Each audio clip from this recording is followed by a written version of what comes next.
നമുക്കതിന് മെയിൻ വേദിയിൽ നിന്ന് ഉള്ളത് ഷബീർ ഉമറും ഗോപാലിന്റെ കഥയൊക്കെ അറിയാലോ അല്ലേ? ഗോപാലിനെ രാവിലെ തന്നെ നമുക്ക് പ്രശ്നത്തിലാക്കണോ?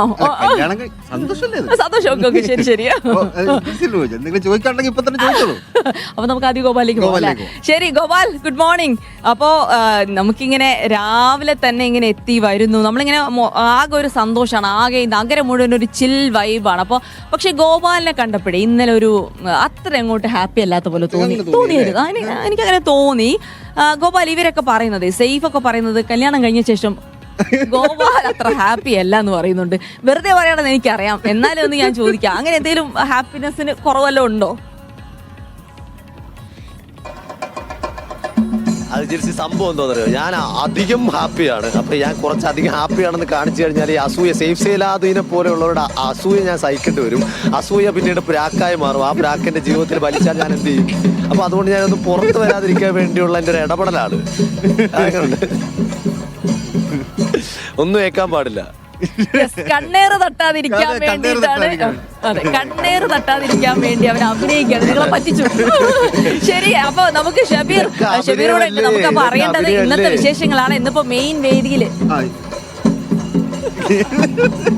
ശരി ശരി. അപ്പൊ നമുക്ക് ഇന്നിപ്പോ മെയിൻ വേദിയിൽ നമ്മൾ രാവിലെ തന്നെ പ്രതീക്ഷിക്കുന്ന പരിപാടികൾ, അവിടുത്തെ ഒരു വൈബ്.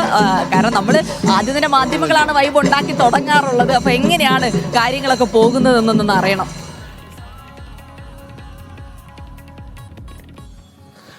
ജിൽസി, നമ്മളിപ്പോൾ ഇരിക്കുന്നത് ഒരു കൊടിമരത്തിന് മുകളിലാണ്, പക്ഷേ മുമ്പിലാണ്. അതൊരു വീണയുടെ രൂപത്തിൽ തയ്യാറാക്കിയിരിക്കുന്ന ഈ കൊടിമരം. ഈ കൊടിമരത്തിന്റെ കാര്യമാണ് നേരത്തെ സെയ്ഫ് പറഞ്ഞത്. ഈ കൊടിമരത്തിൽ കൊടി ഉയർത്തുന്നതോടുകൂടി തന്നെ ഈ ഔദ്യോഗികമായി ഈ കലോത്സവത്തിന്റെ പ്രവർത്തനങ്ങൾക്ക് തുടക്കമാകും. പൊതുവിദ്യാഭ്യാസ ഡയറക്ടർ ഡോക്ടർ ഷാനവാസ് IAS ആണ് ഇവിടെ കൊടി ഉയർത്തുന്നത്. ബാക്കി പരിപാടികൾ അവിടെ നിന്ന് മെയിൻ വേദിയിലേക്ക് പോകും. ഷബീർ ഉമറാണ് നമ്മുടെ ഈ റിപ്പോർട്ടിംഗ് ചുമതലയുള്ള ഷബീർ ഉമറാണ്. ഷബീർ ഉമർ തിരുവനന്തപുരത്തേക്ക് റിപ്പോർട്ടിംഗ് എത്തുന്ന ആദ്യമായിട്ടാണ് തോന്നുന്നല്ലേ?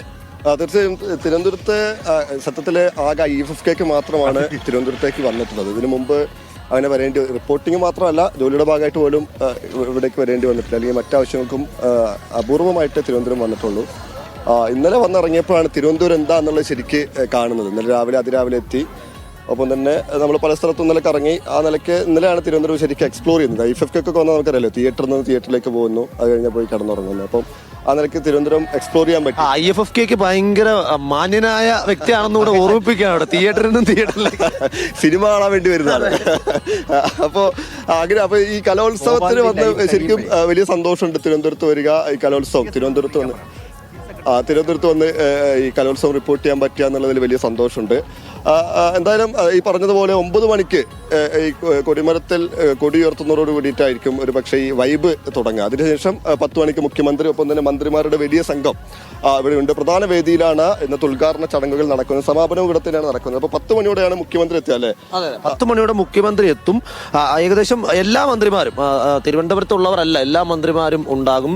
അതിനുശേഷം ഇതിൽ ഏറ്റവും പ്രധാനപ്പെട്ട കാര്യം, 2 പ്രധാന പരിപാടികൾ ഇന്ന് നടക്കുന്നുണ്ട്. അതിലൊന്ന് ഈ വെള്ളാർമലയിൽ നിന്നുള്ള കുട്ടികളുടെ, അതായത് ചൂരൽമല നമ്മൾ കണ്ടിട്ടുള്ളതാണ്, ഒരു വലിയ ദുരന്തം. തകഴിയുടെ വെള്ളപ്പൊക്കത്തിൽ നിന്നുള്ള കഥയാണ് അവർ ഒരു നൃത്താവിഷ്കാരമായിട്ട് അവതരിപ്പിക്കുന്നത്. നമുക്കറിയാം, അവരുടെ ഒരു അനുഭവമാണ് ഒരു പക്ഷേ ഈ സ്റ്റേജിൽ അവതരിപ്പിക്കപ്പെടാൻ പോകുന്നത്. എന്തായാലും അതുപോലെ തന്നെ നൃത്താവിഷ്കാരം, ഈ സ്വാഗതഗാനത്തിന്റെ ദൃശ്യാവിഷ്കാരമുണ്ട്. അത് ഒരു സ്വാഗതഗാനത്തിന് വലിയൊരു പ്രത്യേകതയുണ്ട്. വലിയ വിവാദമായ മന്ത്രിയുടെ പരാമർശങ്ങൾ, വിവാദമായ ഒരു സ്വാഗതഗാനം. ആ 2 പരിപാടികളോടുകൂടി വെള്ളാർമലയിലെ കുട്ടികളുടെ അതിജീവനത്തിന്റെ സംഘനൃത്തത്തിന്റെ ദൃശ്യാവിഷ്കാരവും കലാമണ്ഡലം അവതരിപ്പിക്കുന്ന സ്വാഗത നൃത്തത്തിന്റെ ആവിഷ്കാരവും കഴിഞ്ഞ ശേഷം 1ാം വേദിയിൽ മോഹിനിയാട്ടത്തോടു കൂടി വളരെ കളർഫുള്ളായ ഒരു ഇവന്റാണ്.